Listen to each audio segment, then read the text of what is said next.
Alright, welcome to the first edition of Main Event Wrestling. I am Mr. Main Event Wrestling, and today we are going to be talking about Payback, Raw, and a little general ranting. So let's get down to it. Payback was a good show.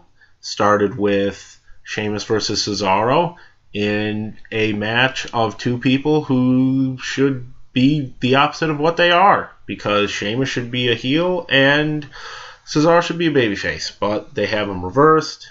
They have Heyman with the wrong guy out of those two, but I digress. They had a really good match for the U.S. title, probably the best match for the U.S. title in a long time. It's probably since, Benoit had it. That's how devalued that title has been for a long, long time. And I think if they do it right, they could bring that title back. But I doubt it because WWE doesn't care about the titles anymore. Then we had semi-main event, Cena and Wyatt, Last Man Standing. Really good match. Not a wrestling match, of course, as Last Man Standing matches never are. Usos and Rowan Harper getting involved really helped the quality of the match. And so did Bray Wyatt's character in the match. And that spider walk thing he does to get up is just one of the creepiest fucking things I've ever seen. And Cena gets the win, of course, as I kind of expected. I don't really care, but I would have preferred for Wyatt to get the win. But Bray's big time, because he's in that feud. He made himself look like $1 million. He made himself look like he belonged with John Cena, and that's a big time deal, especially if you're WWE and John Cena is your biggest star. Then you have Evolution and Shield. Evolution and Shield, you can't go wrong with those six. I don't know what it is, but they just have the perfect chemistry to just beat the hell out of each other for a good solid 25 minutes, half an hour. And Shield gets the win, clean sweep in the elimination, and I thought they ended it really cool with just Reigns stepping on Triple H's chest to end the pay-per-view after the win. And then we bring it to Raw. Raw was not particularly a good show. I would even call it bad. But Raws have been bad recently. The last good one was the night after WrestleMania. And that one wasn't even as good as last year's night after WrestleMania Raw. Raw has been lacking because they're in a creative lull. Even, I think, more than usual. But that's expected this time of year. So we kicked it off with the Evolution segment, and Batista quits. He's going to go promote his movie, and he's going to come back, and I would not be surprised to see the Authority sick Brock Lesnar on him for quitting on Evolution. So we get into the show. You have Bo Dallas, who I like. I like Bo Dallas. He reminds me a lot of what Kurt Angle used to do when he first came in. Just be over positive and annoying, but really condescending. And I think that works. I think that'll get him a lot of heat. And I think if it becomes a little less over the top, he could really be something, because he's good. He's really good. It's the family thing, because his brother Bray is probably the biggest up-and-coming star they have. So yeah, that return to family, they can all wrestle. And then you have, Del Rio qualified for Money in the Bank over Ziggler. Why? I don't know. Why keep Ziggler out of a ladder match and put Del Rio in? But you had Nikki Bella in the handicap match, which, who cares? Then you had the segment with Cena and Steph, and that was a decent segment. It was, I don't know how necessary it was. I don't know why John Cena would get involved with this, because he's been dealing with Bray and not the Authority. But it led to the match with Kane, where Kane got disqualified for beating up Cena in the corner. And why not have just Kane come out and beat up Cena and then Cena make the comeback like he did?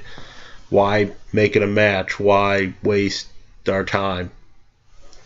But that seems like what they do on Raw a lot. They seem to like to waste time because they have the extra hour and they don't know what to do with it. Needs to go back to 2 hours. Needs to. 3 hours is too much. Then you have the tag match with Rowan and Harper, against the Usos. And that was a really good match. And Rowan and Harper got the win, which I hope means tag titles in their future, because I'd like to see them with the straps. Because I think, even though the Usos are great, I think they've had them for long enough. There's not really too many more feuds they could have. They've already beaten Ryback, and that's about the only other heel tag team out there, unless you bring up the Ascension, which I would be all for.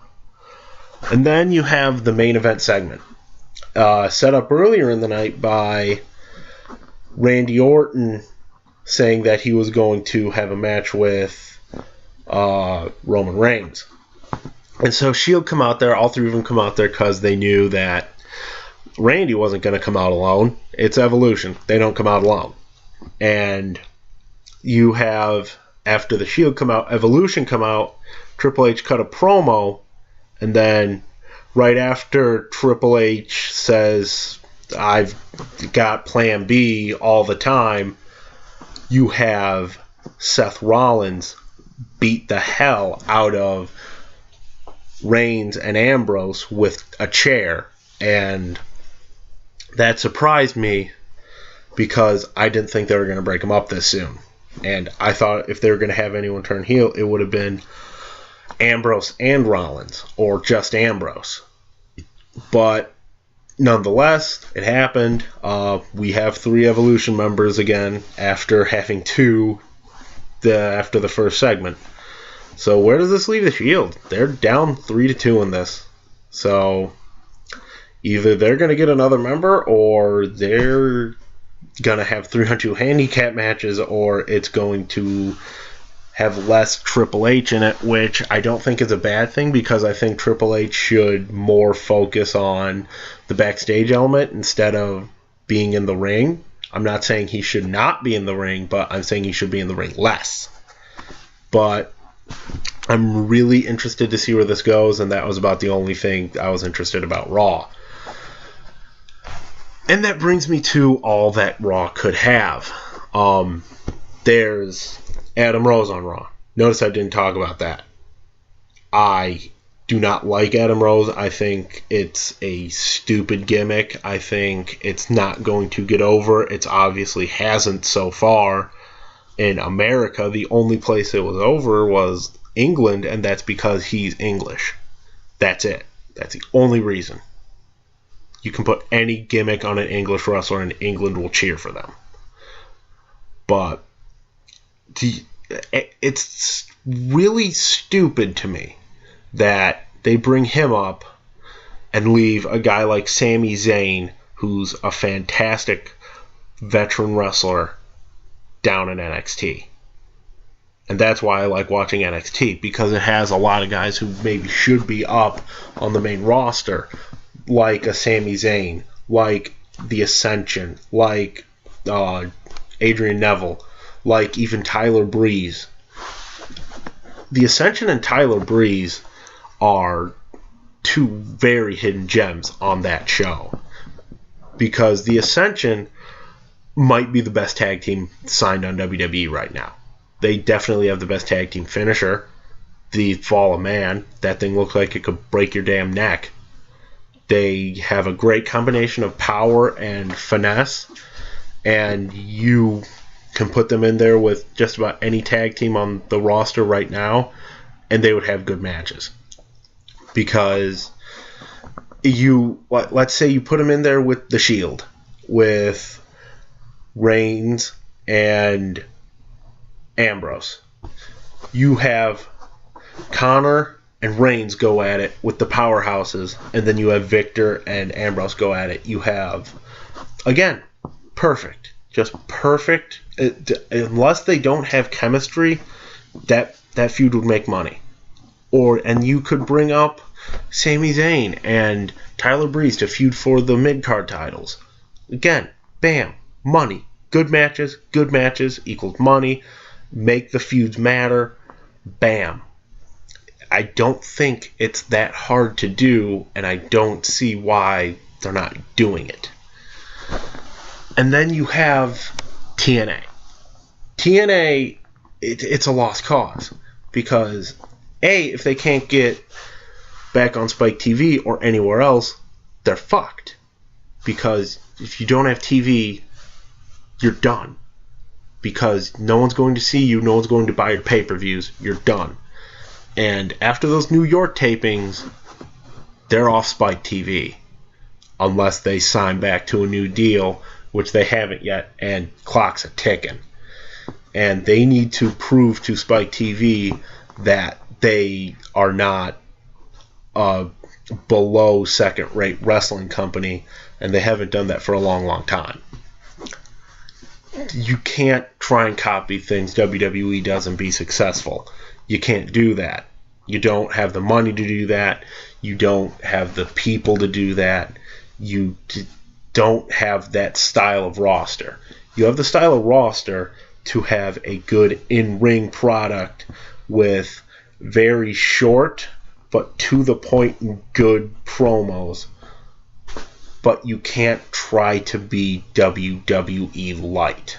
That will never ever work no matter who you are.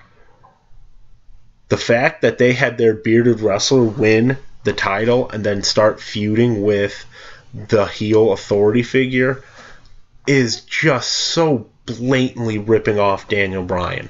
And to Daniel Bryan, I'm glad that they've seemingly decided to keep the title on him, even though he had his neck surgery and he looks to be doing better, which is good. Just keep the ball rolling with him. You roll with him until fall, maybe even early next year, and you've got box office because fans eat anything up that Daniel Bryan did or does. And that'll be about it for me this week.